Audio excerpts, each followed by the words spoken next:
Hey, you. Yeah, you.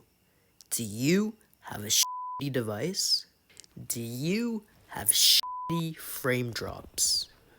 Well, unfortunately, the only thing we can do is let Epic fix their game. Bruh. And despite my resolution being at 1% 3D resolution, I am still getting frame drops. Well, Mr. Konami said, how do I fix this? For the most part, there's nothing you can really do to fix your FPS unless Epic fixes it for you, but there are a few tweaks you can do to improve your FPS, and you need to use a cooler.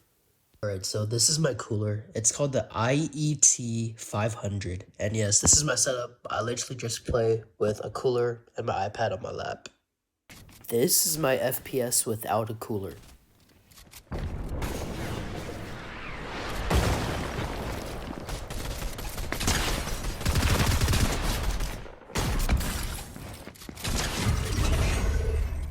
And this is my FPS with a cooler. Keep in mind, this is a mobile reload cash cup finals game. Hey, let's play volleyball with him. Let's play volleyball. This is my FPS at a reload cash cup finals.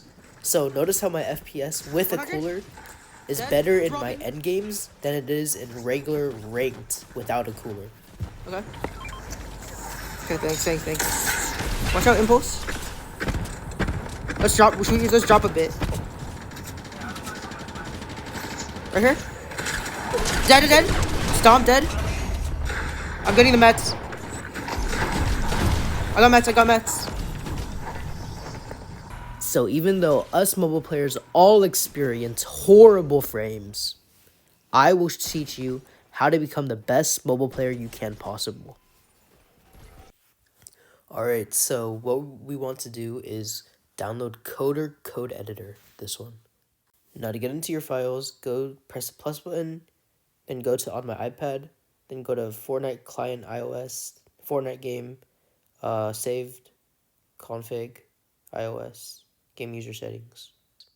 And I'll scroll slowly so you guys can see.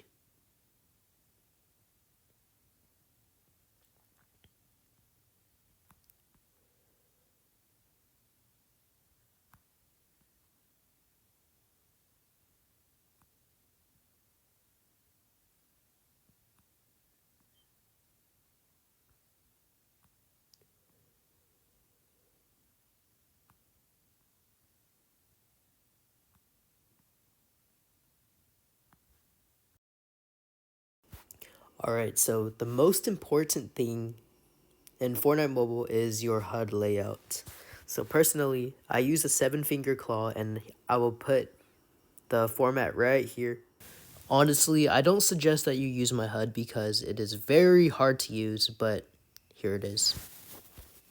If you are on an iPad, then you need to use at least 4 fingers, and if you are on a phone, then please use at least 3 fingers. These are the settings I use, and if you guys are curious on how I have 120 FPS, I'm using an iPad Pro 2020, which had 120 FPS before the ban, so I natively have it on my iPad.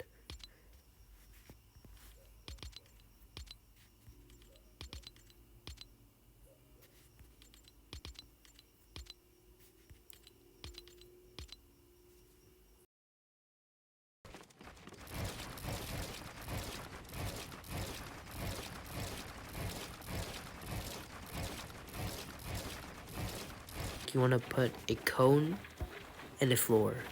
Edit the floor, get your wall out, and look to the left. And just spam it everywhere here. And once you do that, edit the cone, edit the wall, and then place a stair, floor, edit this floor, and then place stairs. And you repeat.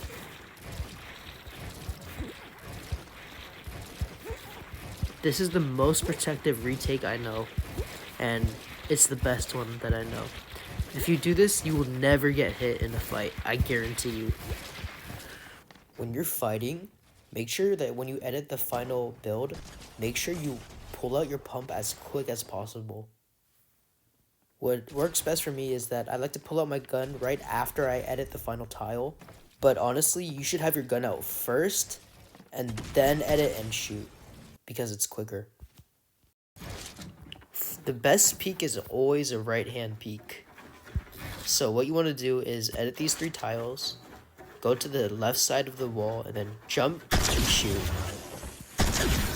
Like that. And then you can always shoot them, and they won't be able to shoot you unless they're like Peterbilt or something. One of my favorite angles to do is to edit the stair like this, and then you can edit this wall however you like on the right side. Then you can see them, and you can shoot at them, but they can't shoot you.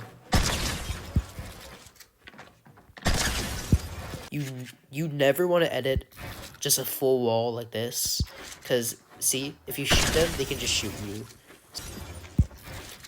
So instead, if you want, you can go like this, edit like a singular tile, and then you can like try to shoot them. See, now she can't hit me. Alright, so remember, when you're fighting, you're just not trying to openly shoot them, because you're just going to get hit. Like, if you just go like this, they can hit you. So what you want to do instead is when you're fighting, try to create the best peek possible. So you're trying to hit them, but they can't hit you. So try to find a good angle. You can hit them. If they're moving a different spot, then change your angle. There are so many different angles in this game that you can make. Like, you can do left-hand peeks, but you just have to do them correctly, so the bot can't hit you. Like, it literally looks like I'm cheating. Like, I'm shooting through the wall. I mean, you can do that if you have a good angle. The last things that you can really do is to make sure that your storage is free. Make sure that you don't have a lot of apps open up in the background. And you can turn your resolution and texture quality down. But for the most part, everything that I said in this video is the only things that you can do to maximize your frames. So if you guys enjoy the video, just let me know down in the comments below. This is pretty much all the tips and tricks I have for you guys. So I hope this improves your gameplay. And hey, I'll see y'all in the next video.